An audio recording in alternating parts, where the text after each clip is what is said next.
কেতিয়াবা ফোন মাৰিছোন কি ইয়াতে বহি আছো যে তই পালেহি কিনো কবি হয় ঢাৰিয়ে পাতিয়ে লাগি আছিলো শুই এইকেইদিন বৰ ভাল লাগিছে নহয় ঠাণ্ডা দিন আহিছে যে তাকে সেই ৰদাই আছো ৰ'দতো বহি ভাল লাগে আৰু যা বাঢ়ি মানুহ যে কিনো কম লোকে কয় বেলেগে ল'ৰা মানুহৰ যাৰ পানী কোমোৱা গছত বুলি সেই সাজে নহৈছেগৈ মোৰ একেবাৰে ঢাৰি পাতিয়ে লাগি থাকোঁতে যায় ভালেই দিন দেই এইখিনি কিন্তু এটাই টান কথা গাটো ধুবলৈ হ'লে বৰ টান লাগে দেই 15 দিন এমাহ লাগি যায় এবাৰ গা ধোৱাৰ পিছত গাত প্লাষ্টিক হৈ যায়গৈ এনেকৈ ঘঁহি দিবি একেবাৰে প্লাষ্টিকে ওলাই যায় পিছে কেলৈ ফোন মাৰি আছিলিনো মাছৰ যাবলৈ ফোন মাৰিছিলো তোক ব'ল মাছ মাৰি যাওঁ ব'ল আইও সেইখনলৈ মই যে যাব নোৱাৰোঁ দেই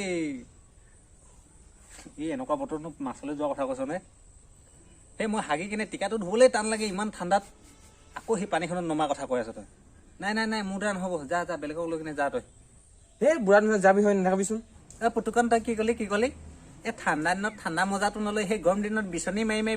কপালত ঘাম মূৰত পেলাই তই ঠাণ্ডা মজা ল'বি নেকি এই ঠাণ্ডা দিনটো এনেই অহা নাই ঠাণ্ডা দিনটো মানুহক মজা ল'বৰ কাৰণে আহিছে যা তই মাৰি থাকে পানী নামি কাম নাই এই অপৰাধৰ বস্তু এটা আছে নহয় এই তোকে কয়